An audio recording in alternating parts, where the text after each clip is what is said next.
Hey guys, tonight we slip into the flickering candlelight of medieval times, where being too pretty wasn't just a compliment, it was a gamble with your life. Picture yourself in a drafty stone castle, your reflection glinting in a polished bronze mirror. Your cheeks glow, your hair catches the firelight, and whispers follow you like shadows. But here's the kicker: that radiant face might just get you accused of witchcraft, or worse, make you a pawn in a noble's deadly game. In this world, beauty's a double-edged sword, and you probably won't survive this unscathed. So before you get comfortable, take a moment to like the video and subscribe, but only if you genuinely enjoy what I do here. Drop a comment with your city and local time. I love picturing where you're all drifting off from. Now dim the lights, maybe turn on a fan for that soft background hum, and let's ease into tonight's journey together. You're standing in a bustling medieval village, the air thick with wood smoke and the tang of fresh bread. People stare as you pass, their eyes lingering a bit too long. Beauty in these times wasn't just rare, it was a signal, a spark that could light a fire of trouble. Let's be real, you're not just pretty. You're dangerously pretty, the kind of striking that makes old women mutter and young men trip over their own feet. But why was that a problem? Well, medieval society wasn't exactly chill about anything, least of all appearances. They believed looks were a message from the heavens or somewhere much darker. A face too fair could mean God's favor, sure, but it could also scream, deal with the devil. And trust me, nobody was throwing you a parade for that. Here's a solid fact: medieval Europe, especially from the 12th to 15th centuries, was obsessed with physical appearance as a moral barometer. Chronicles from the time, like those of Geoffrey of Monmouth, describe queens and noblewomen whose beauty was praised as proof of their virtue, but only if they played by the rules. Step out of line, and that same face was evidence of sin. Now, for the quirky bit, some monks genuinely believed red hair or freckles were marks of a mischievous spirit, maybe even a curse. Imagine you've got a few freckles dusting your nose. Congrats, you're now the village's prime suspect for souring the milk. Historians still argue whether these beliefs were widespread or just the ramblings of a few grumpy clerics. But either way, your looks are already making waves. You're not just catching eyes, you're catching trouble. Envy was the real beast here. Say you're a merchant's daughter, your skin clear, and your smile bright. The local lord's wife notices, and suddenly her own plain features feel like an insult. She's not baking you bread. She's whispering to her maids about how you're unnaturally lovely, probably up to no good. And don't even think about catching the lord's eye. His attention could mean a quick trip to a convent or a dungeon depending on his mood. It's like medieval Mean Girls, but with higher stakes and worse hygiene. Joke number one: you'd think they'd be too busy dodging the plague to care about your cheekbones, but nope, they've got priorities. The problem wasn't just gossip. Beauty could shift power dynamics, and in a world where power was everything that was dangerous, a stunning noblewoman could sway alliances or start feuds just by existing. Think of Eleanor of Aquitaine. Her beauty was legendary, but it also made her a target for rivals who saw her as a threat. You, with your own radiant vibe, are walking a similar tightrope. Every compliment feels like a trap, every stare a calculation. Even the village baker, kneading dough with hands like ham hocks, might overcharge you, just because your face makes him feel inadequate. It's exhausting, and you're only one day into this medieval glow-up. Let's pause for a second. You're probably thinking, okay, but couldn't I just keep my head down? Sure, you could try, but in a tiny village or a crowded castle, anonymity isn't really a thing. Everyone knows everyone, and your face is basically public property. Plus, medieval folks were pros at reading signs into everything. A clear complexion. Maybe you're blessed. Too clear. Okay, now you're suspicious. It's like they invented cancel culture before Twitter, except instead of hashtags, they use pitchforks. Joke 2. You'd probably trade that flawless skin for a good cloak to hide under, but cloaks don't come with a stop staring guarantee. By now, you're starting to feel the weight of those stares. You're not just a person. You're a symbol, a puzzle everyone's trying to solve. Are you a saint, a sinner, or just really good at washing your face? Spoiler, they're not going to give you the benefit of the doubt. And as you trudge back to your thatched roof home, dodging a stray goat and a kid throwing mud, you can't help but wonder, how did something as simple as a pretty face become a survival challenge? Stick around, because this is just the beginning of your medieval beauty saga. You're back in the medieval grind, your too pretty face still turning heads and raising eyebrows. Remember that village baker from last time, the one with hands like ham hocks? He's still overcharging you for bread, muttering about how your looks are trouble waiting to happen. Today, you're trudging through the muddy streets, cloak pulled tight, trying to dodge the stares. But in this world, beauty isn't just a personal problem, it's a public verdict. Society's got a rule book for what perfect looks like, and you're about to find out how unforgiving those pages are. Picture this. You're at the market, bartering for some turnips, when a gaggle of women nearby starts whispering. They're sizing you up, noting your smooth skin, your bright eyes, your hair that somehow stays glossy despite the lack of shampoo. In medieval times, perfect beauty wasn't about Instagram filters. It was a strict checklist. Fair skin, because it proved you weren't toiling in the fields like a peasant. Symmetrical features, because balance was seen as God's handiwork. And don't forget, long flowing hair, preferably blonde, since it screamed angelic to these folks. You check most of these boxes, but here's the catch: hitting that ideal too well makes you a target. It's like acing a test everyone else failed, except the prize is suspicion instead of a gold star. Here's a straight-up historical fact. Medieval beauty standards were heavily influenced by medical texts like those of Hildegard of Bingen, who linked physical appearance to humoral balance, think blood phlegm and bile.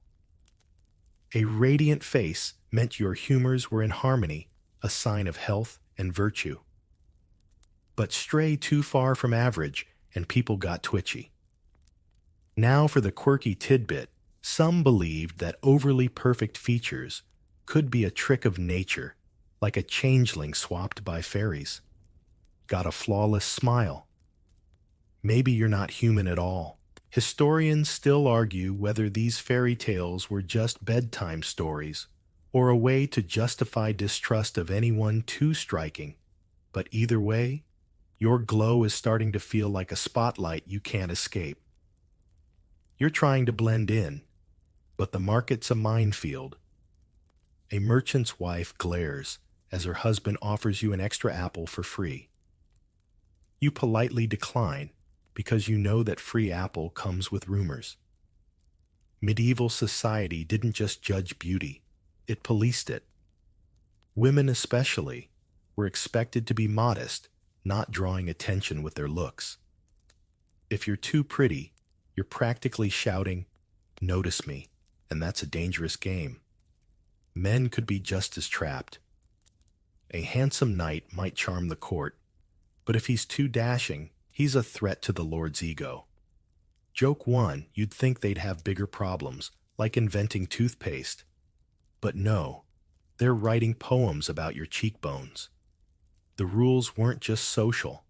They were baked into law and custom. Sumptuary laws, for instance, dictated who could wear what based on status. A merchant's daughter like you. No silk or bright dyes, no matter how pretty you are. Break those rules, and you're not just vain. You're challenging the social order. Imagine you slip on a crimson shawl because it matches your eyes. Next thing you know, the local magistrate's fining you, and the priest is preaching about pride. It's exhausting, like living in a world where your face needs a permit to exist. And don't even think about tweaking your look to fit in any attempt to enhance your beauty, like pinching your cheeks for a rosy flush, could be seen as deception. Joke 2. You're basically committing fraud just by looking good. Who knew beauty needed a lawyer? Let's get real for a second. You're not vain, you're just existing. But in this era, existing with a face like yours is a full-time job. You're dodging the merchant's wife, who's now spreading gossip about how you bewitched her husband with that smile. You're avoiding the local lord's son, whose lingering glance feels like a storm cloud. Even the kids in the market tossing pebbles and giggling seem to sense you're different. It's not just about fitting the beauty ideal. It's about not overshooting it. Too perfect and you're unnatural. Too plain and you're irrelevant. There's no winning, only surviving. As you head home, clutching your overpriced turnips, you can't help but feel the weight of those unwritten rules. Every step is a reminder your beauty isn't yours to enjoy. It's a currency, a weapon, a liability. And the worst part? You didn't choose this. You just woke up with this face, and now you're navigating a world that's decided it means something. The sun's dipping low, casting long shadows across the village, and you're already bracing for tomorrow's judgments. Beauty's supposed to be a gift, but here it's starting to feel like a curse. You're still weaving through the medieval world, your too pretty face, a magnet for whispers and side eyes. Remember that merchant's wife from the market, the one who thought your smile bewitched her husband. She's probably at home now, muttering over her stew, convinced you're trouble. Today, you're slipping into a stone church, the air cool and heavy with incense, hoping for a moment of peace. But even here, your beauty isn't just a trait, it's a theological puzzle. In this era, a face like yours could be a divine gift or a demonic trap, and everyone's got an opinion on which. Picture yourself kneeling on the worn floor, candlelight flickering across your features. The priest at the altar shoots you a glance, his brow furrowing. Medieval folks were obsessed with the idea that looks reflected the soul. A radiant face could mean God handcrafted you with extra care, like a walking billboard for heaven's favor.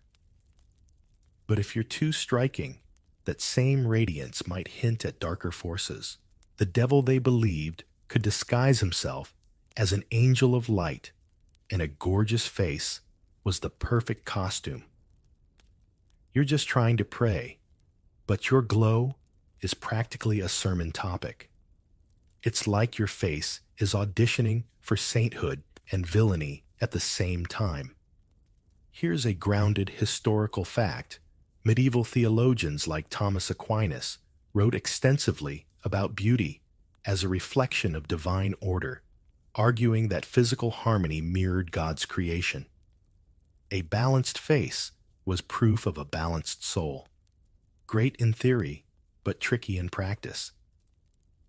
Now for the quirky bit, some rural communities took this to extremes, believing that unusually beautiful people might be glamored by demons to tempt the righteous.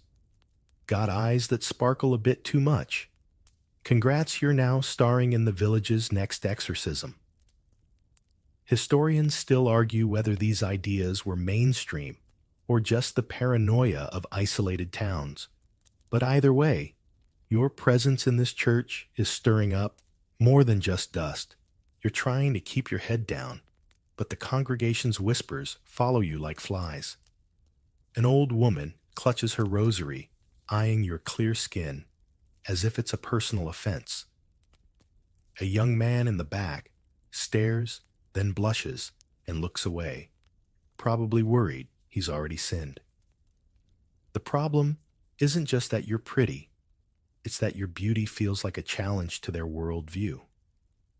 If God's so good, why give a merchant's daughter a face that outshines the nobility? If the devil's so sneaky, why not use you to sow chaos? It's exhausting, like being a riddle nobody wants to solve. Joke 1, you'd trade those cheekbones for a boring face if it meant you could pray without an audience. The church wasn't just a place of worship. It was a courtroom for appearances. Clerics often preached that beauty was a test, a temptation to vanity or lust. If you're aware of your looks, you're prideful. If others notice, you're a stumbling block. Either way, you're in trouble. Imagine you adjust your headscarf, trying to hide a stray lock of hair.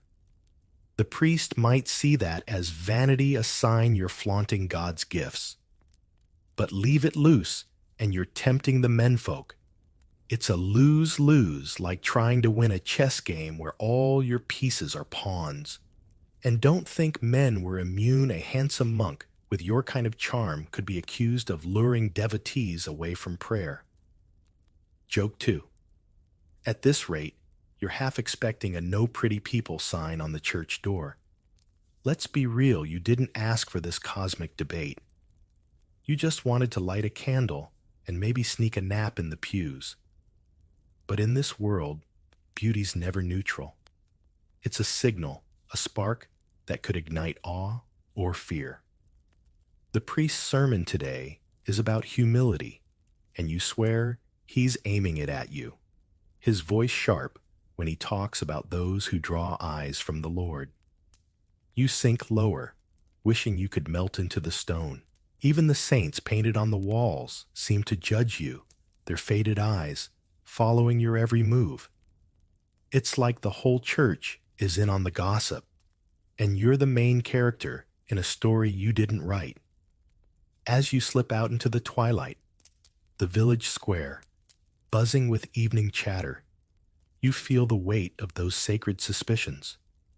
Your beauty isn't just a social problem, it's a spiritual one, a question mark hanging over your soul. The stars are peeking out cold and distant, and you can't help but wonder, is it really your face that's the issue, or is this world just too scared of anything that shines? You pull your cloak tighter, bracing for tomorrow's scrutiny, because in this medieval maze, peace is harder to find than a decent bath.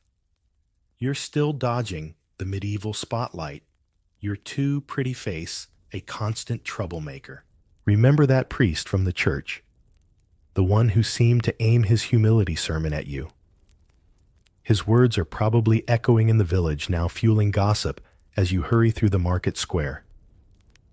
Today, you're caught in the crosshairs of envy, where beauty doesn't just spark admiration, it ignites rivalries that could burn your life to the ground. You're about to see how your looks stir up noble feuds, turning you into a pawn in a game you never signed up for. Imagine you're at a feast in the local lord's hall, the air thick with the scent of roasted meat and beeswax candles. You're there because your merchant father's got enough coin to rub elbows with the gentry. Your dress is modest, but your face, it's like a beacon in the smoky room. The Lord's wife, Lady Beatrice, notices every head that turns your way. Her own face, once praised in ballads, now carries the weight of years and childbirth. Your youth and glow feel like a personal slight, and she's not the forgiving type. You try to focus on your trencher of stew, but her icy stare is sharper than the dagger on her belt. Here's a solid historical fact. Medieval noblewomen like Eleanor of Provence in 13th century England often used their beauty to secure political alliances, but it also made them targets of envy from rivals. A stunning face could shift power, and that scared everyone. Now, for the quirky tidbit, some noblewomen resorted to bizarre beauty hacks like smearing bat blood on their skin to stay youthful. Imagine Lady Beatrice trying that, hoping to outshine you only to smell like a crypt. Historians still argue whether envy drove more court intrigues than ambition. But one thing's clear: your presence at this feast is a spark in a powder keg. You're just trying to survive the night. But envy's a beast with claws. Lady Beatrice leans over to her cousin, whispering something that makes the woman smirk. By the time the minstrels strike up a tune, the room's buzzing with rumors. They say your beauty's unnatural, that you must be using charms to steal attention. It's not just petty jealousy envy in this world could ruin you. If Beatrice convinces the Lord you're a threat, you might find yourself betrothed to a creepy old baron or packed off to a convent. Joke 1, you'd rather face a dragon than these noble women's side-eye, and dragons at least have better breath. The men aren't helping. The Lord's son, a lanky youth with more confidence than charm, keeps refilling your goblet, grinning like he's won a prize. His attention only makes things worse. Beatrice's envy isn't just about vanity. It's about power. If her son's smitten, you're a threat to her control over his future marriage, which could secure lands or alliances. You're not even flirting, just existing. But that's enough to make you a rival. It's like being punished for breathing too loudly, except the penalty could be exile or worse. And don't think you can just leave. The Lord's invited your father to stay for trade talks, so you're stuck in this gilded snake pit. Let's be honest, you're exhausted. You're dodging Beatrice's glares, the son's clumsy advances, and the servants' whispers as they clear plates. Even the other guests, minor knights and their wives, are picking sides. Some admire you, others resent you for making them feel plain. It's a social chessboard, and you're a pawn everyone wants to capture or crush. Joke 2, you'd trade your looks for a sack of turnips if it meant escaping this feast. But turnips don't come with an invisibility cloak.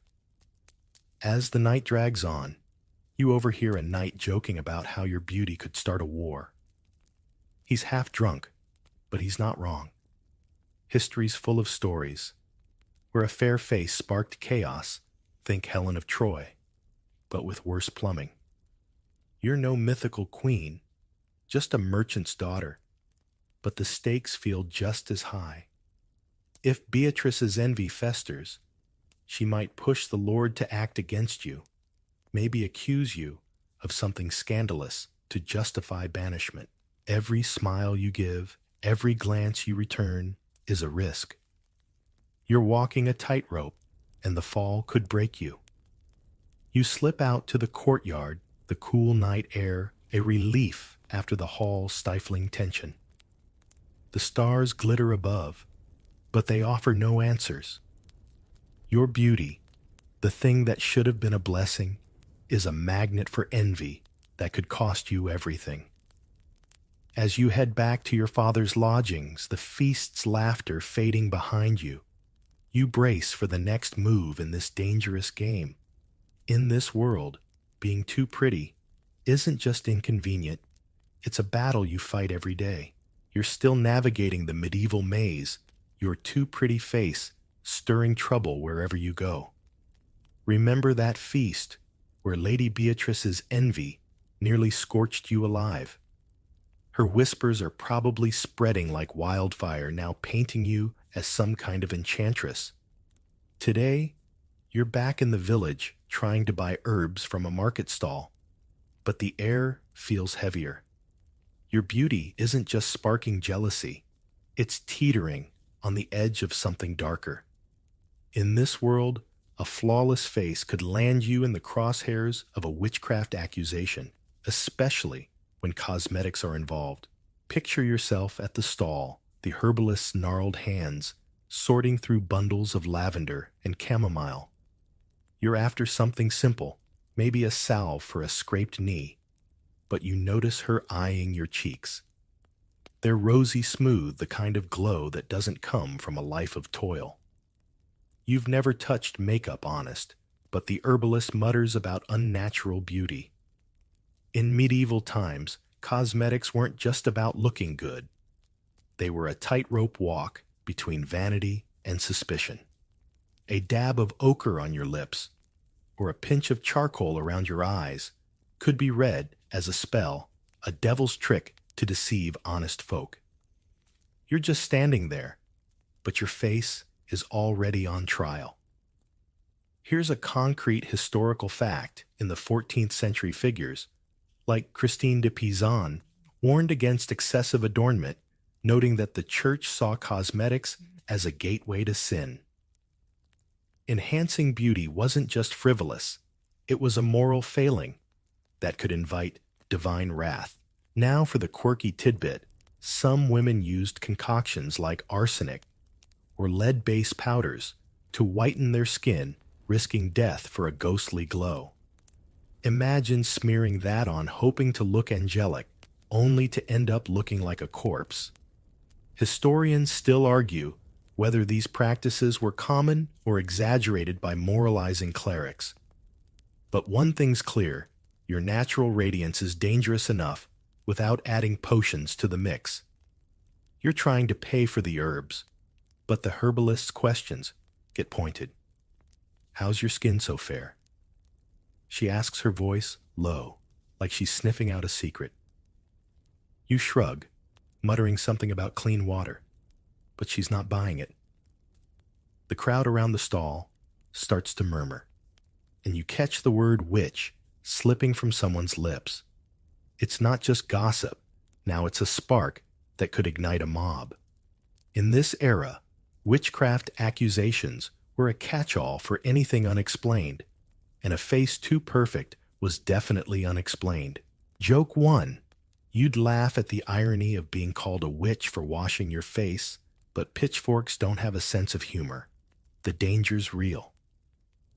If the herbalist spreads her suspicions, you could face a trial where evidence is as flimsy as a neighbor's grudge. Witchcraft wasn't just about spells, it was about power, and a beautiful woman had too much of it, even if she didn't want it. Say you'd tried a homemade lip stain, maybe crushed berries for a rosy tint. Innocent right wrong. That could be twisted into proof you're brewing charms to ensnare men. Men weren't safe either. A charming minstrel with your kind of looks might be accused of bewitching the village girls. It's like beauty itself is a potion, and you're guilty just for carrying it. Joke 2. You're starting to think a sack over your head might be the safest fashion choice, but even that might look suspiciously chic. Let's pause. You're not scheming or flaunting, you're just trying to live. But in this world, every choice is a trap. Skip cosmetics and your natural beauty draws accusations. Use them and you're handing your accusers a script. You glance at the herbalist's wares, spotting a jar of something labeled rosewater. Tempting, but you know better. Even a harmless splash could be misread as a sorcerer's trick. The church didn't just frown on vanity, it weaponized it, turning beauty aids into exhibits A through Z in a witch hunt. You're walking away empty-handed because even herbs feel risky now. As you leave the market, the sun dipping low, you feel the weight of those whispers. The herbalist's stare follows you, and you overhear a child ask her mother if you're one of them witches. Your heart sinks. Beauty's supposed to be a gift, but here it's a fuse, and the spark's already lit. You pull your cloak tighter, the village's chatter fading behind you, and brace for what's next. In this medieval world, looking too good isn't just a compliment, it's a charge you might not outrun. You're still threading through the medieval gauntlet, your too pretty face a lightning rod for trouble. Remember that herbalist from the market muttering about your unnatural glow. Her words are probably slithering through the village, now twisting your beauty into something sinister. Today, you're summoned to the Lord's court, a sprawling stone hall where power and danger dance a delicate waltz. Your merchant father's trade dealings have landed you here, but your looks are what make this gilded cage so treacherous. In the royal court, beauty isn't just noticed, it's a currency, a weapon, and a trap all at once. Picture yourself standing in the great hall, tapestries of hunting scenes looming overhead, the air sharp with wood smoke and intrigue. Nobles in velvet and fur whisper behind gloved hands, their eyes dissecting you. The lord, a grizzled man with a hawkish stare, sits on his carved throne, while his courtiers, knights, ladies, and scheming advisors circle like wolves. Your face, radiant, even in the dim light, draws every gaze. You're not here to charm anyone, just to stand quietly while your father negotiates, but your beauty's screaming louder than any herald. It's like walking into a room full of cats with a ball of yarn. You're not trying to cause chaos, but it's happening anyway. Here's a firm historical fact. Medieval courts like that of Henry II's England were hotbeds of political maneuvering, where beauty could elevate or destroy. A striking noblewoman could secure favor or spark scandal, depending on how she played her cards. Now, for the quirky tidbit, some courtiers used bizarre rituals, like bathing in mare's milk, to enhance their allure, hoping to outshine rivals. Imagine a lady splashing around in that only to smell like a barnyard at the banquet. Historians still argue whether beauty's influence in courts was overstated by chroniclers or genuinely shaped power dynamics, but right now, your glow is definitely shifting the room's atmosphere. You're trying to blend into the shadows, but the court's a stage, and you're the unwilling star. A young knight, all polished armor and swagger, keeps glancing your way, his grin bold enough to start a duel. The lord's daughter, Lady Clarice, notices and bristles, her own carefully powdered face no match for your natural shine. She's not just jealous, she's threatened. Your beauty could draw suitors away from her, weakening her marriage prospects, which are her family's ticket to more land or influence. It's not personal, but it's deadly serious. Joke 1. You'd rather be haggling over turnips than dodging these courtly daggers. But turnips don't come with a throne. The danger isn't just social, it's political. If the Lord himself takes an interest, you're in real trouble.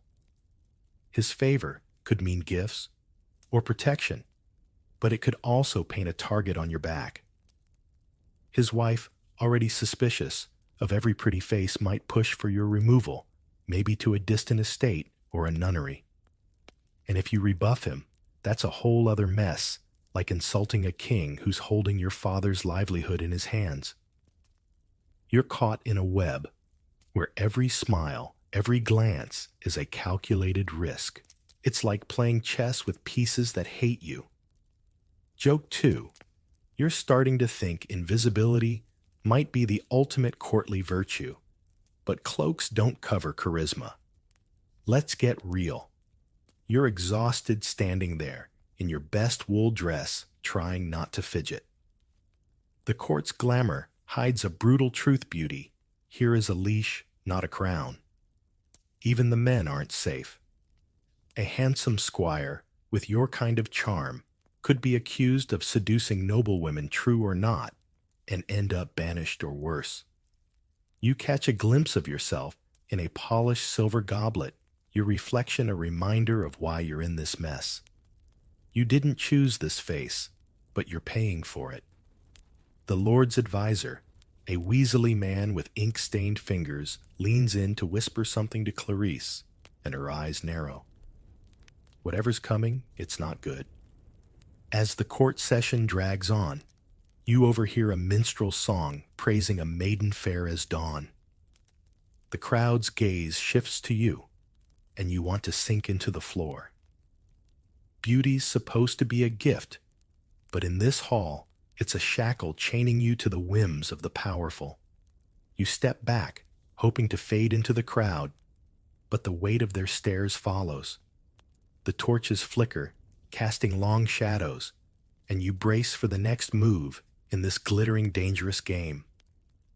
In this medieval court, being too pretty isn't just a compliment, it's a sentence you're serving with every breath. You're still caught in the medieval whirlwind. Your too pretty face, a beacon for trouble. Remember that courtly hall where Lady Clarice's glare could have curdled milk. Her whispers are probably weaving new traps for you now as you slip back to your village life. Today, you're grappling with one of the biggest stakes your beauty can influence marriage. In this era, a fair face could open doors to a wealthy match or slam you into a dangerous one. You're about to find out how your looks shape your future, and trust me, it's less about love and more about survival. Picture yourself in your family's modest home, the fire crackling as your father pores over a parchment.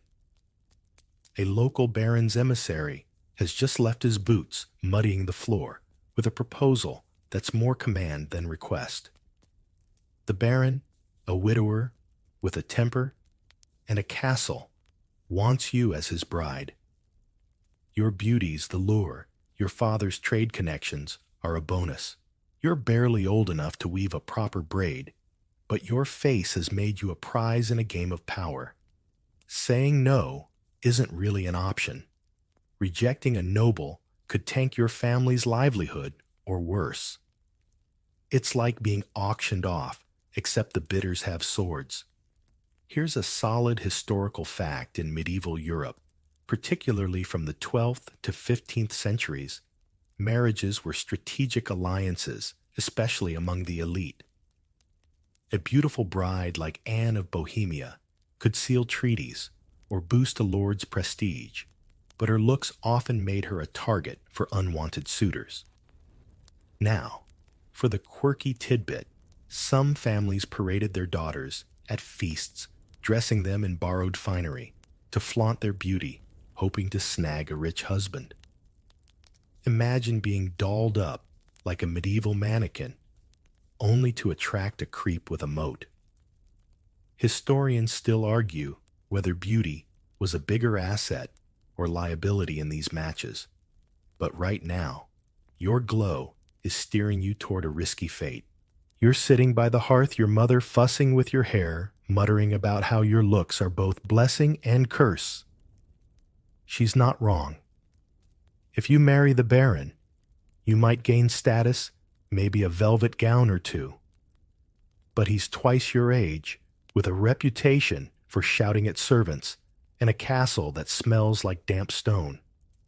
Worse, his last wife died. Under murky circumstances, gossip says she fell from a tower. Your beauty drew his eye, but it also makes you a trophy, not a partner. Decline, and you risk his wrath, maybe a feud that leaves your father's trade in ruins. Joke 1, you'd rather marry the village goat. It's got better manners and fewer grudges. The pressure's not just on you. Men faced it too. A handsome yeoman with your kind of charm might catch a noblewoman's eye, but her family could see him as a gold digger, or a threat leading to a quick banishment or a hunting accident. Beauty made marriage a high-stakes gamble for everyone. You're trying to imagine life with the baron, picturing his sour breath and the cold halls you'd roam. Your father's practical saying it's a step up, but your gut screams to run. It's like choosing between a cage and a cliff, and neither feels like love. Let's be real, you're trapped. Your face, the thing that should have been a gift, is a bargaining chip. Even if you dodge the baron, another suitor's waiting, maybe a merchant's son who's kind but dull, or a knight who sees you as a conquest. Every option feels like a roll of dice, and the odds aren't great. You overhear your parents whispering about dowries, about how your beauty might offset the coin they can't spare. It's dehumanizing, like being a prized horse at a fair. Joke 2. You're half tempted to smudge dirt on your face and scare off suitors, but knowing this village, they'd probably call it a new beauty trend. As night falls, the fire's embers glow, mirroring the unease in your chest. You're not just choosing a husband. You're choosing a life, or maybe a sentence. Your beauties open doors, but they lead to places you might not survive. The Baron's emissary will return tomorrow for an answer, and the weight of that deadline presses like a stone. You stare into the flames, wishing for a way out. But in this medieval world, a pretty face doesn't grant freedom. It just changes the shape of your chains. You pull your shawl tighter, the night's chill creeping in, and brace for the next twist in this relentless saga. You're still tangled in the medieval web, your too pretty face a constant spark for chaos. Remember that Baron's marriage proposal, the one that felt like a summons to a dungeon. You're still reeling from it, but today you're facing a different kind of pressure, one that comes from the church itself. You're in the village square, the shadow of the stone cathedral, looming like a stern parent. In this world, beauty isn't just a social or political problem. It's a spiritual one, and the church's watchful gaze is ready to slap a sinner label on your radiant glow. Picture yourself pausing by the church steps, the morning mist curling around your ankles. Pilgrims shuffle past, clutching rosaries, while a monk in a coarse robe sweeps the cobblestones, his eyes flicking toward you. Your face, with its clear skin and bright eyes, catches the light, and he mutters something about vanity's lure. The church in medieval times wasn't just about salvation. It was a moral enforcer, and beauty was high on its hit list. They saw it as a slippery slope to pride, lust, or worse. You're just trying to buy a candle for your mother's prayers, but your looks are practically a sermon against you.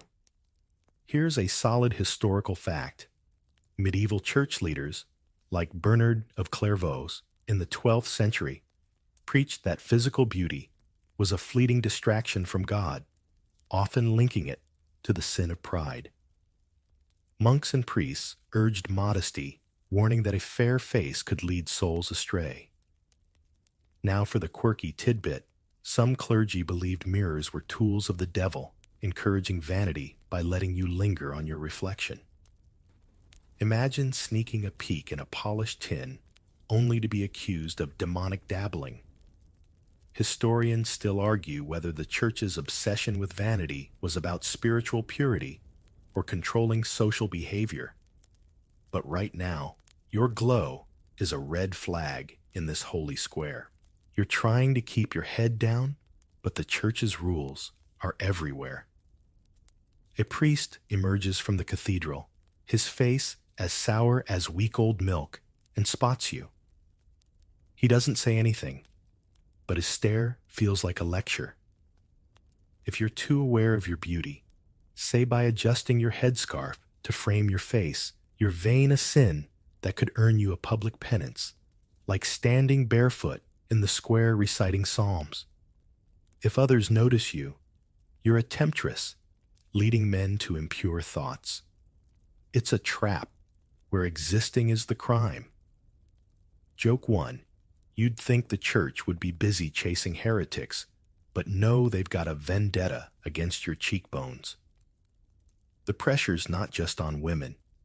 A handsome young monk with your kind of charm could be accused of drawing female pilgrims away from prayer, risking a transfer to a remote monastery or worse. You're just trying to buy that candle, but the monk sweeping nearby starts preaching under his breath about the snares of the flesh. You catch words like pride and temptation, and it's clear he's talking about you. It's not personal, but it's exhausting, like being judged by a jury that never sleeps. You hand over your coin, avoiding eye contact, but the weight of his words sticks like damp wool. Let's be honest, you're not flaunting anything. You woke up with this face, same as yesterday, but the church sees it as a test. You're failing just by breathing. Even your simple wool dress, chosen to avoid attention, can't dim the spotlight. The cathedral bells toll signaling noon prayers, and you feel the urge to slip away before the crowd grows. But a gaggle of women, fresh from confession, pause to stare, whispering about how no God-fearing girl should look like that. It's like they're writing your sins for you. Joke 2. You're half tempted to confess to excessive face washing just to mess with them, but the priest might actually take it seriously. As you leave the square, the cathedral's shadow feels heavier than ever. Your beauty, the thing that should have been a quiet joy, is a spiritual liability, a reason for the church to tighten its grip. You clutch the candle, its wax warm in your hand, and hurry toward home. The village hums with life children, chasing a stray dog, a blacksmith's hammer ringing, but you can't shake the sense of being watched, judged, condemned. In this medieval world, being too pretty isn't just a compliment, it's a sin you're paying for with every step. You're still dodging the medieval gauntlet, your too pretty face a magnet for judgment.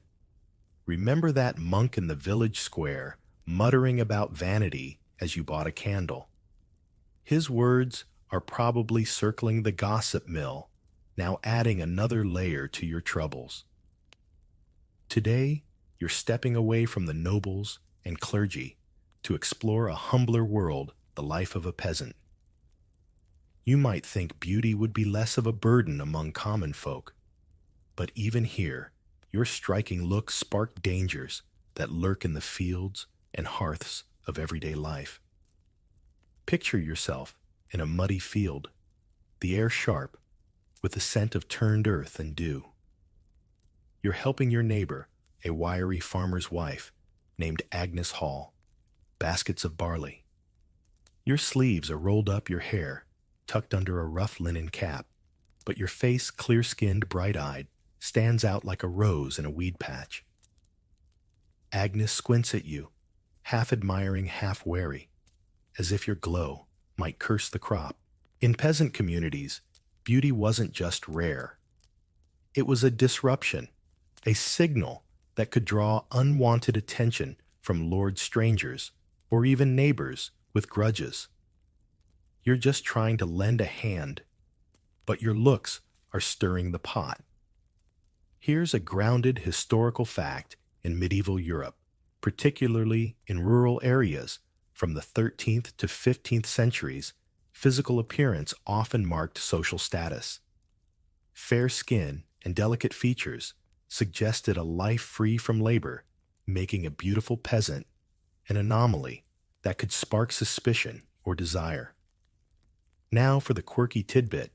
Some villagers believed a strikingly beautiful person might attract the evil eye, a curse blamed for sick livestock or failed harvests. Imagine Agnes blaming your face for her cow's dry udder. Historians still argue whether these superstitions were widespread or just local quirks, but right now, your radiance is making you a target in this field. You're hefting a basket, sweat beading on your brow, when a passing peddler, a grizzled man with a cart of trinkets, pauses to stare. He offers you a chipped bronze mirror for a lass so fair, but his leer makes your skin crawl. You decline, but Agnes overhears and frowns, muttering about how your looks invite trouble. she's not wrong. A beautiful peasant girl could catch the eye of a passing noble, leading to demands no one could refuse without risking retribution. Or worse, a spurned local lad might spread rumors claiming you're too proud to above your station. It's like your face is a debt you can't pay off. Joke 1, you'd trade your glow for a face full of mud if it meant blending in. But mud's not much of a disguise. The dangers aren't just external. Within the village, beauty could fracture fragile bonds. Say a local boy, maybe the blacksmith's son, fancies you. His mother might see your pretty face as a threat, worrying you'll lure him away from a sensible match with a girl who brings land or livestock. Suddenly, your persona non grata at the communal oven, your bread mysteriously burnt. Men weren't immune either. A handsome farmhand with your charm might be accused of charming wives, earning a beating from jealous husbands. You're trying to focus on the barley, but Agnes's husband, a burly man with a squint, keeps watching you, his expression unreadable. It's exhausting, like carrying a weight no one else can see. Let's be real, you're not trying to stand out. You're out here knees muddy just helping a neighbor. But in this world, beauty's a spotlight, even among the lowly. You catch a glimpse of yourself in a puddle, your reflection sharp despite the dirt, and wince. Even the simplest tasks, like fetching water or spinning wool, become complicated when people can't stop staring. Agnes mutters something about keeping your head down. But how do you hide a face? Joke 2. You're starting to think a sackcloth mask might be the new peasant chic, but knowing this village, they'd call it witchcraft. As the sun dips, painting the fields gold, you trudge home, the basket's weight, nothing compared to the day's scrutiny. Your beauty, the thing that should have been a quiet gift, is a liability even here among the dirt and toil. The village dogs bark, the wind carries the scent of wood smoke, and you feel the eyes of the world on you. In this medieval life, being too pretty isn't just a noble's problem, it's a peasant's peril. And you're learning that lesson with every step. You're still slogging through the medieval mire, your too pretty face a persistent troublemaker. Remember that farmer's wife Agnes, who side-eyed you in the barley field, muttering about your glow, inviting trouble. Her words are likely fodder for village chatter, now adding to the weight you carry. Today, you're facing a grim new reality, the Black Death sweeping through the land like a shadow. You'd think a plague would make people forget about appearances, but even in this grim era, your beauty offers no shield from disease, and worse, it can make you a scapegoat when fear runs rampant. Picture yourself in the village, the air thick with the stench of smoke and decay. Bells toll mournfully signaling another death. You're fetching water from the well, your cloak pulled tight against the chill, but your face still radiant despite the grim times, draws stares from hollow-eyed neighbors.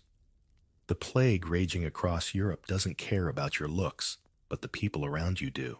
In their terror, they're hunting for reasons why death stalks their homes, and a face as striking as yours is an easy target for blame. It's like your beauty's a taunt to a world drowning in despair. Here's a firm historical fact. The Black Death, peaking from 1347 to 1351, killed up to half of Europe's population, and survivors often turned to superstition to explain the carnage. Beautiful individuals were sometimes accused of angering God or consorting with demons as their survival seemed unnatural. Now for the quirky tidbit, some villagers smeared their faces with ash or mud during outbreaks, believing it warded off disease, or at least made them less noticeable to divine wrath. Imagine you trying that, only to have someone claim your mud-streaked beauty is a witch's disguise. Historians still argue whether beauty-based scapegoating was widespread or just a quirk of panicked communities. But right now, your glow is a liability in this plague-ravaged village. You're at the well, the bucket creaking as you haul it up, when a gaunt woman, her face pocked from surviving the pestilence, points at you. Why's she untouched? She hisses to a cluster of onlookers. Your clear skin, a fluke of luck, or decent diet looks like evidence of something sinister. Fear makes people irrational, and in this world, a pretty face can be twisted into a curse. If you're healthy, while others sicken, you're not blessed. You're suspicious. Maybe you made a pact with the devil, they whisper, or used charms to dodge the plague. Joke one, you'd laugh at the idea of charming a disease, but these folks think your smile could summon demons. The danger's not just gossip. Scapegoating could lead to exile or worse. If the village elders believe you're a cause of God's wrath, they might banish you to the plague-ridden wilds or hand you over to a mob. Even men weren't safe. A handsome survivor with your kind of charm might be accused of dark dealings, especially if he drew attention from grieving widows. You're trying to keep your head down, but every cough in the crowd feels like an accusation. The well's water sloshes as you fill your pail and you avoid the woman's gaze, her words stinging like a lash. It's like being punished for breathing when others can't. Let's be honest. You're terrified. You're not immune to the plague. Nobody is. But your beauty makes you a lightning rod for blame. You've heard stories of plague spreaders being stoned or burned, and your face feels like a brand marking you for trouble. Even helping neighbors, like bringing broth to a sick family, is risky. Your kindness could be misread as a ploy to curse them further. You're walking a knife's edge, where surviving the disease might mean failing to survive the village. Joke 2. You're half tempted to fake a cough just to seem less unnatural, but knowing your luck, they'd call it a hex. As you trudge home, the village feels like a graveyard, the silence broken only by distant wails. Your beauty, once a burden in markets and courts, is now a cruel irony in a world where death doesn't discriminate. The sky's heavy, with clouds mirroring the dread in your chest. You clutch the pail water slopping over the edge and brace for another day of suspicion. In this medieval nightmare, being too pretty isn't just a social curse, it's a plague of its own, and you're fighting to outlast it with every wary step. You're still trudging through the medieval fog, your too pretty face a relentless magnet for trouble. Remember that gaunt woman by the well accusing you of dodging the plague with some unholy charm. Her words are probably fueling the village's fear, now making every glance feel like a noose tightening. Today, you're stepping into the world of chivalry, where knights and their oaths of honor should offer protection. But your beauty twists their gallantry into something darker, a fatal obsession that could spark duel scandals or worse. In this era, a fair maiden like you isn't just admired. She's a prize worth dying for, and that's not as romantic as it sounds. Picture yourself on a rutted path near the village, the late afternoon sun glinting off a nearby stream. You're carrying a basket of mended linens, your hair catching the light despite your plain cap. A knight Sir Roland rides by on a massive destrier, his armor clanking with every hoofbeat. He's young, broad-shouldered, with a reputation for winning tournaments and breaking hearts. He spots you reins in his horse and offers a courtly bow, his smile sharper than his sword. Your beauty's caught his eye, and in this world, a knight's attention is a double-edged blade. You nod politely, but your stomach knots. You've heard tales of what happens when chivalry turns possessive. Here's a solid historical fact in medieval Europe, particularly during the 12th to 14th centuries. The code of chivalry idealized women as muses, with knights swearing devotion to fair ladies in tournaments and quests. Figures like Lancelot were romanticized for their love for Guinevere, but such passions often led to real-world chaos. Now for the quirky tidbit, some knights wore their lady's token like a ribbon into battle, believing it protected them, though it sometimes just marked them as targets for rivals. Imagine Sir Roland begging for your kerchief, only to get brained by a jealous competitor. Historians still argue whether chivalric devotion was genuine romance or a performative power play. But right now, your glow is pulling you into a knight's dangerous orbit. You're trying to keep moving, but Sir Roland dismounts his boots, sinking into the mud. He's all charm, praising your heavenly visage and offering to escort you home. You decline, citing chores, but his eyes linger hungry in a way that's not about honor. In this world, a knight's obsession with a beautiful woman could spark disaster. If he declares you his lady, other knights might challenge him, leading to duels where blood, not roses, is the prize. Or worse, he might pursue you aggressively, ignoring your status as a merchant's daughter. A noble's whim could force you into a liaison, or a convent if you resist. Joke 1. You'd rather face a joust yourself than deal with this guy's poetry, but lances don't solve puppy love. The danger's not just personal, it's social. If Sir Roland's fixation becomes public, your reputation's at stake. Village gossip could paint you as a seductress, luring a noble from his duties. Your family might suffer too. Your father's trade could falter if the knight's lord takes offense. Even men weren't safe from this trap. A handsome peasant with your kind of charm might be targeted by a lady's knightly suitor, accused of stealing her affection and beaten for it. You're clutching your basket, wishing you could vanish, but Roland's still talking, comparing your eyes to stars. It's flattering, sure, but it feels like a trap sprung by your own face. Let's be real, you're not flirting.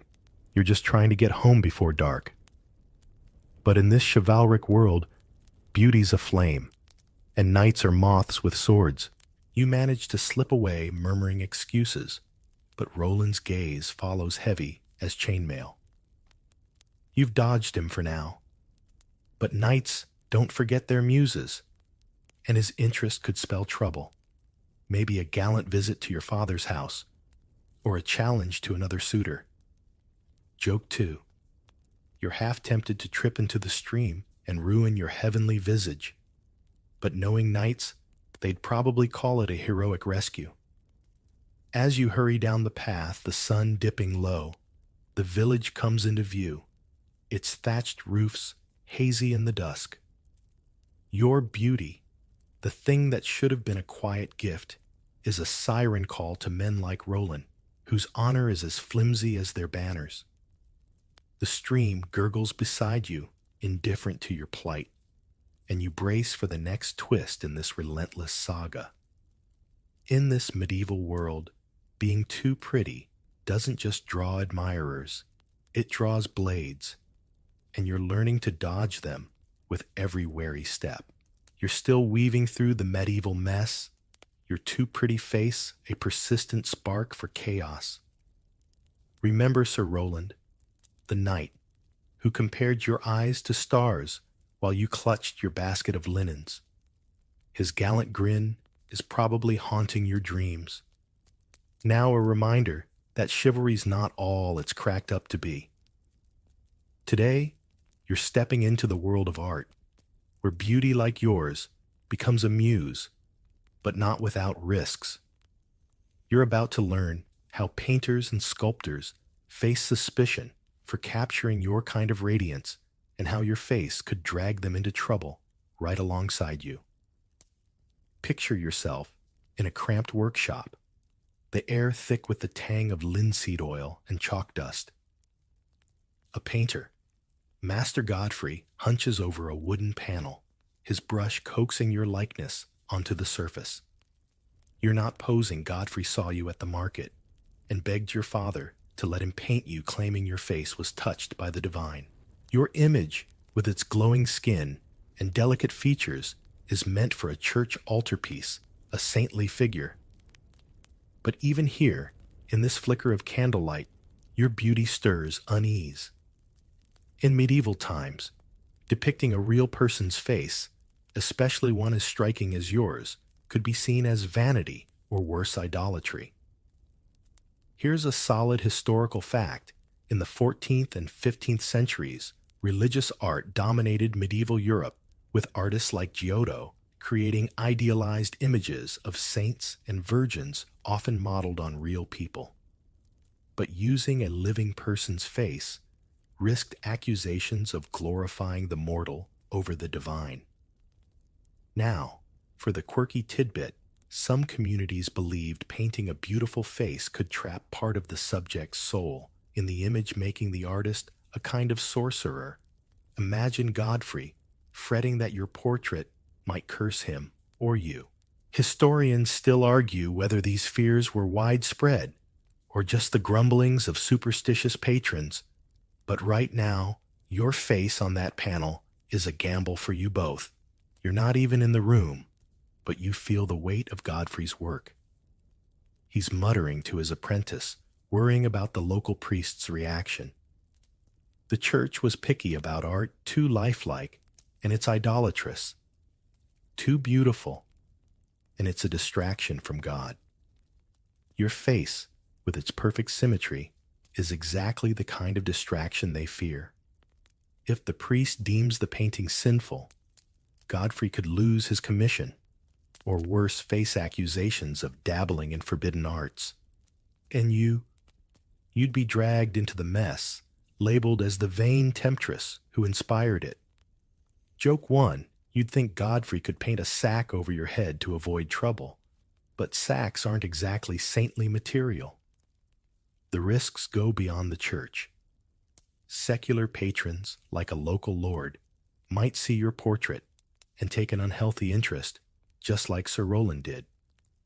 Or a rival artist, jealous of Godfrey's skill, could spread rumors that the painting's beauty is unnatural, hinting at witchcraft. You're minding your own business, mending clothes at home, but your face is out there stirring trouble on a wooden panel. Even men weren't safe. An artist painting a handsome knight's likeness might be accused of flattery, or worse, stirring romantic scandals. It's like your beauty's a pebble tossed into a pond, rippling chaos wherever it lands. Joke 2. You're starting to wonder if you should charge a fee for all this drama your face is causing. But medieval coins don't cover stress.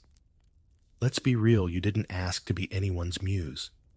You were just buying onions when Godfrey spotted you, and now his painting's a ticking bomb.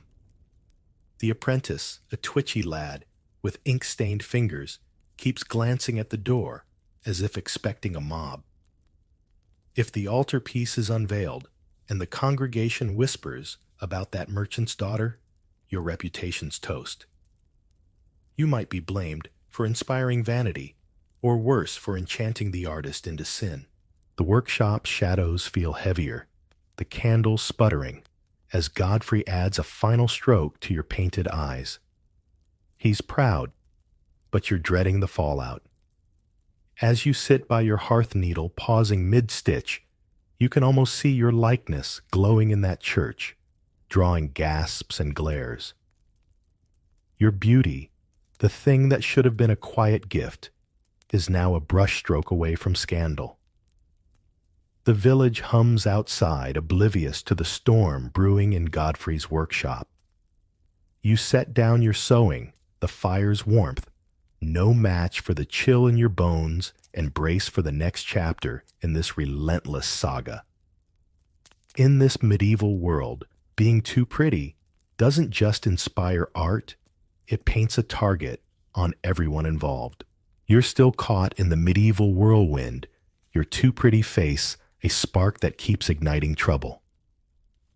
Remember Master Godfrey, the painter, who turned your market day glow into a saintly portrait.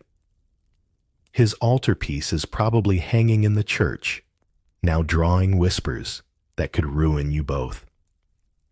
Today, you're diving into the dangerous world of medieval cosmetics, where the quest for beauty like yours wasn't just risky, it could be deadly.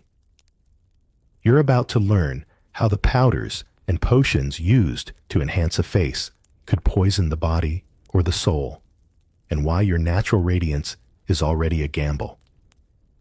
Picture yourself in a dim apothecary shop, the air heavy with the scent of dried herbs and something sharper like vinegar gone bad. Shelves sag under jars of murky liquids and powders labeled in smudged ink Ceruse Vermilion Belladonna. You're here for a salve for your mother's cough, but the apothecary, a wiry woman with stained fingers, eyes your flawless skin. Need something to keep that glow, she asks, holding up a pot of white paste. You shake your head, but you know what she's offering: cosmetics that promise beauty, but deliver danger. In this era, enhancing your looks wasn't just vain, it was a flirtation with death or damnation. Here's a solid historical fact. Medieval cosmetics, especially from the 13th to 15th centuries, often contained toxic ingredients like lead-based ceruse for whitening skin or mercury for a rosy flush, causing illness or death over time. Noble women desperate to rival your natural shine risked their health for the ideal pale complexion. Now for the quirky tidbit, some recipes called for crocodile dung or mouse ashes, believed to smooth wrinkles or add sparkle to eyes. Imagine smearing that on hoping to dazzle, only to stink like a swamp. Historians still argue whether these concoctions were widely used or just alchemical oddities, but right now, your decision to skip the apothecary's paste is looking wise. You're trying to focus on the salve, but the apothecary's pushing her wares, rattling off how her powders can perfect you. You don't need them.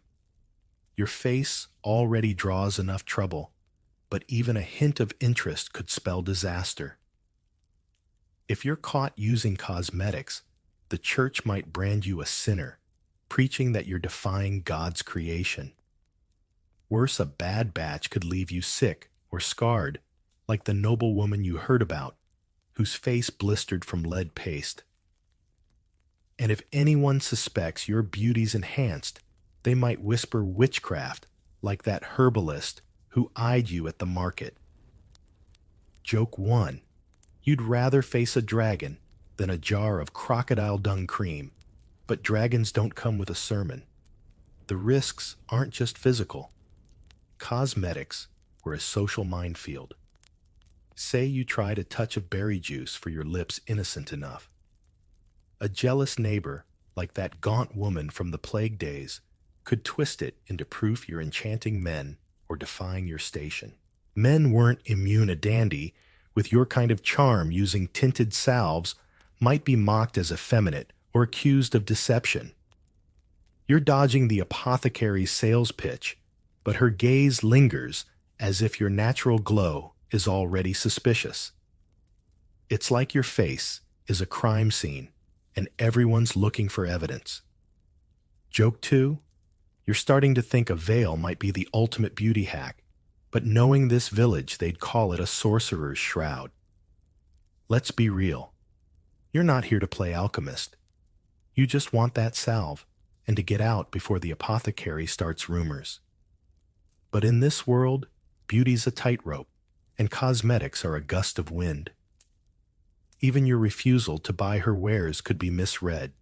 Maybe you're too proud, or hiding some dark secret. The shop's shadows feel oppressive, the jars glinting like tiny threats. You hand over your coin, clutching the salve, and step back into the street where the air feels only slightly less heavy. Your beauty, The thing that should have been a quiet gift is a magnet for suspicion, with or without a pot of poison.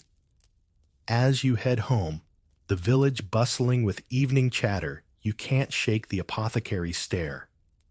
Your face untouched by her deadly powders is still a liability, a reason for fingers to point.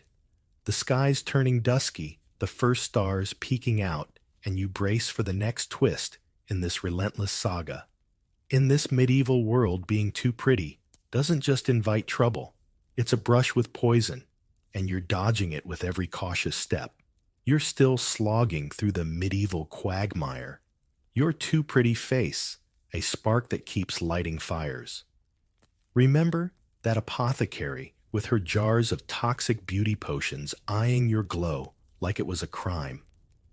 Her whispers are probably slinking through the village, now adding to the chorus of suspicion. Today, you're caught in the chaos of war, where sieges and battles turn your beauty into a dangerous target. You'd think conflict would make looks irrelevant, but in this brutal world, a face like yours becomes a prize, a taunt, or a reason to suffer. Picture yourself in your village now under siege.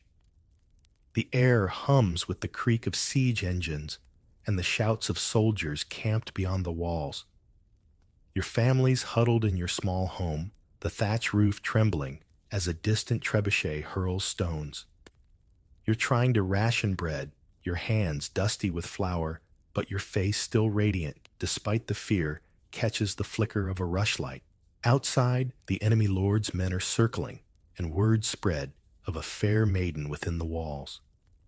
Your beauty, once a burden in markets and courts, is now a beacon in this war-torn nightmare, drawing danger closer than the catapults. Here's a solid historical fact.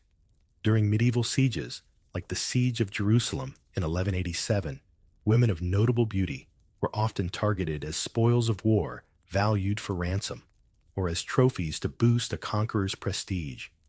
A striking face could mean captivity, or worse if a city fell. Now for the quirky tidbit, some besieged towns used decoys, women dressed to mimic noble beauties, to distract invaders hoping to buy time. Imagine you being asked to lend your cloak for that ruse, only to risk exposure if it fails. Historians still argue whether beauty's role in warfare was exaggerated by chroniclers or a grim reality. But right now, your glow is a liability as the siege tightens. You're trying to stay out of sight, but the village is a pressure cooker. The local lord, desperate to hold the walls, has knights patrolling the streets, and one, a grizzled veteran with a scar across his cheek, pauses when he sees you fetching water. His stare isn't chivalrous like Sir Roland's. It's calculating, like he's weighing your value if the village surrenders. If the enemy breaches the gates, a beautiful woman like you could be claimed as a prize, bartered for peace, or worse, taken by force.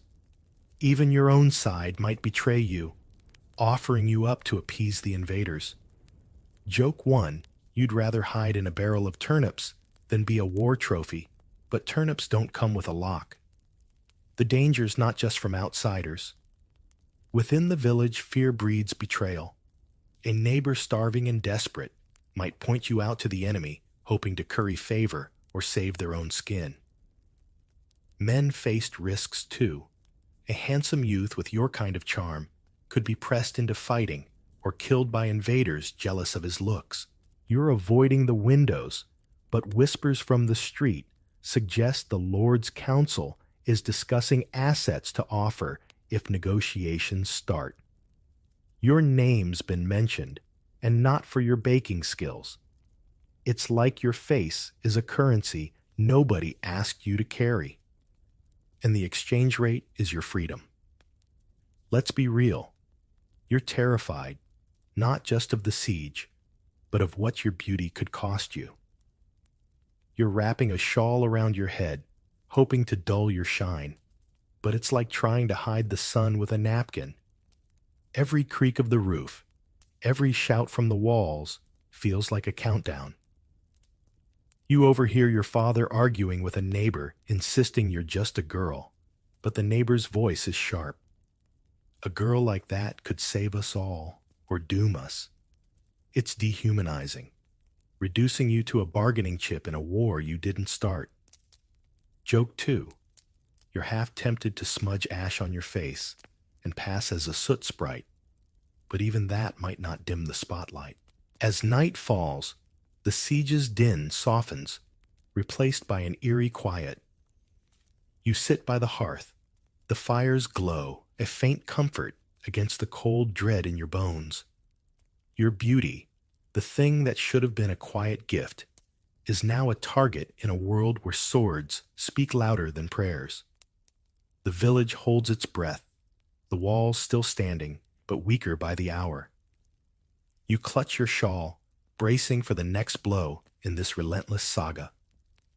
In this medieval war, being too pretty doesn't just draw eyes, it draws blades, and you're praying to slip through their reach.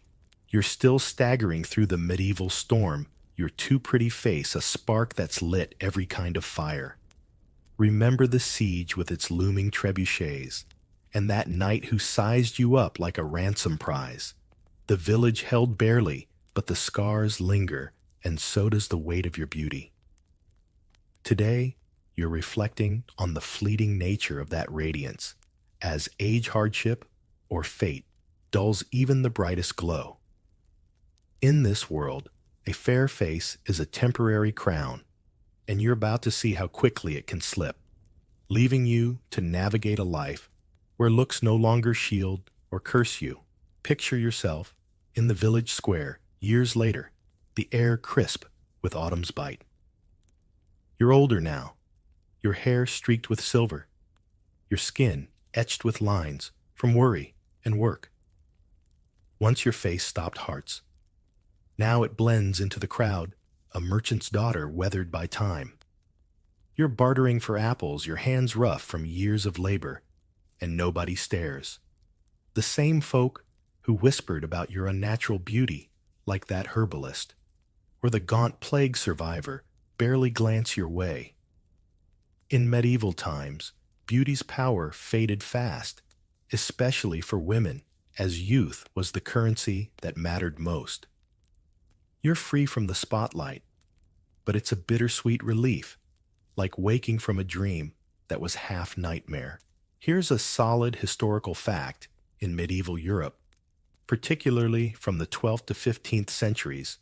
Youth and beauty were tightly linked with women's value, often tied to their appearance in marriage or courtly roles, as seen in chronicles like those of Froissart. Once age or hardship dimmed that glow, social influence often waned. Now for the quirky tidbit, some believed that a beautiful person's fading looks were God's way of humbling them, a divine reset to focus on the soul. Imagine the village priest nodding sagely at your wrinkles, as if God personally edited your face. Historians still argue whether aging was seen as a curse or a moral victory, but right now you're feeling the shift in how the world sees you. You're at the market stall, the apple seller's banter, a faint echo of the flattery you once dodged. Back then, your beauty drew knights like Sir Roland, sparked envy like Lady Beatrice's, and invited accusations of witchcraft or sin.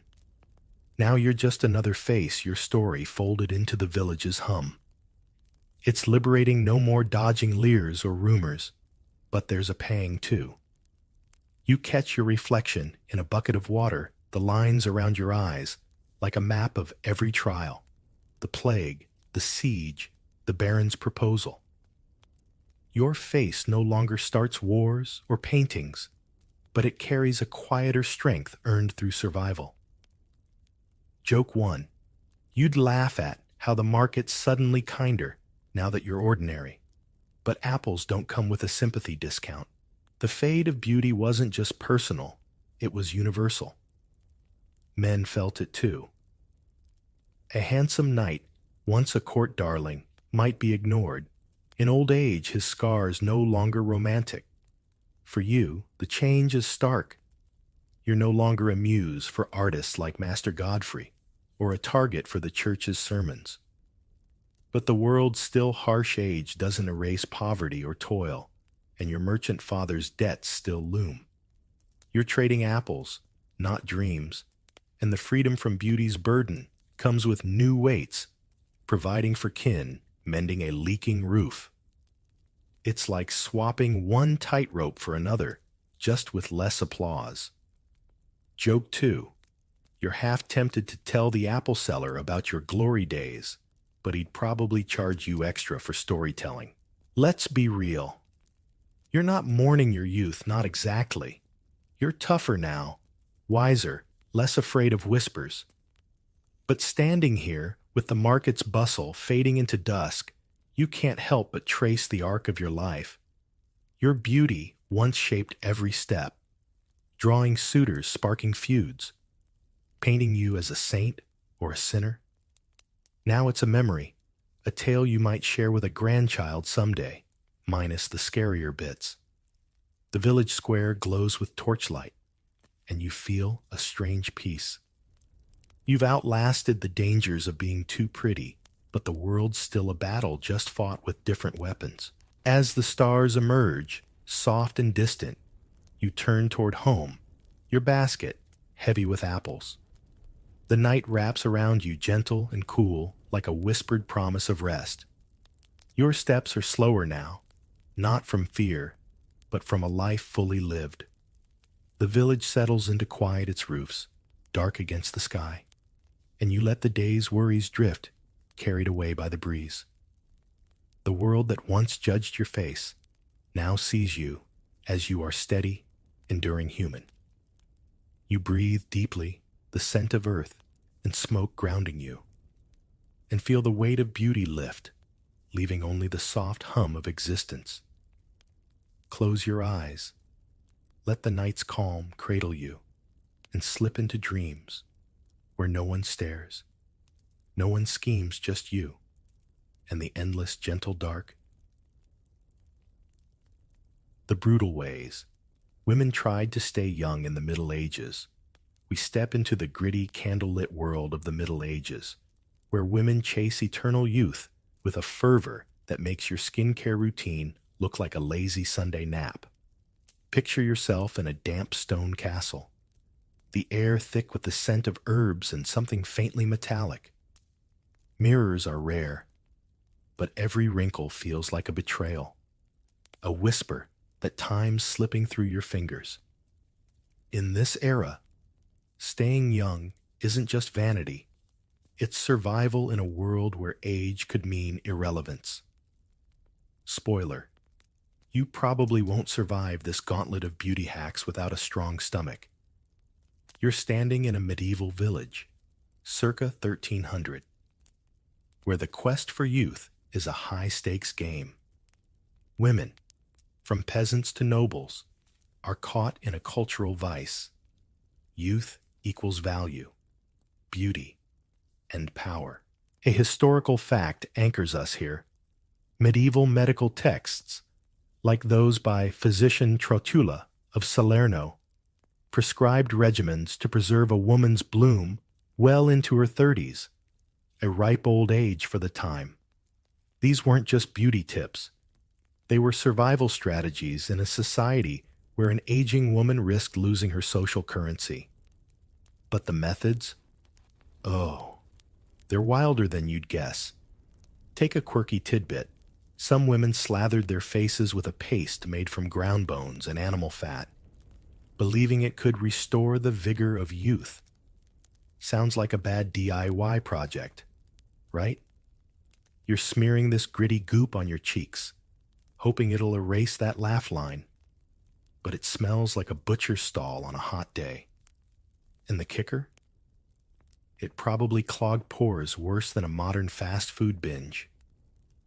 Historians still argue whether these bone paste recipes were widespread or just the fevered dreams of a few desperate alchemists. Either way, you're starting to see the lengths women went to. You trudge through the village, passing women grinding herbs, their hands stained green from pounding nettles into a pulp. The air buzzes with whispers of secret recipes, passed from mother to daughter, each one promising to halt time. You pause by a market stall, where a toothless vendor hawks a youth tonic that looks suspiciously like pond water. You're tempted. Who wouldn't want to shave a decade off their face? But the vendor's own wrinkles tell a different story. It's a bit like those sketchy diet pills you see advertised at 2 a.m. The promise is shiny, but the results are questionable. The obsession with youth wasn't just skin deep. You feel the weight of a society that prized fertility and beauty above all else for women. A noblewoman past her prime might lose her husband's favor. A peasant might struggle to marry at all. You're caught in this paradox. You're expected to be a timeless maiden, but every year etches itself into your skin. And the solutions? They're not exactly spa day material. You're about to dip your toes into a world of potions that could double as poison, masks that burn more than they beautify, and rituals that make you question medieval sanity. As you linger by the stall, a woman nearby mutters about a noble who bathed in wine to renew her spirit. You can't help but chuckle. Imagine explaining that to your landlord as a rent excuse. But beneath the absurdity, there's a pang of empathy. These women weren't just vain. They were fighting a losing battle against time in a world that offered no mercy. You're starting to wonder what you'd do in their shoes. Would you risk it all for a shot at youth?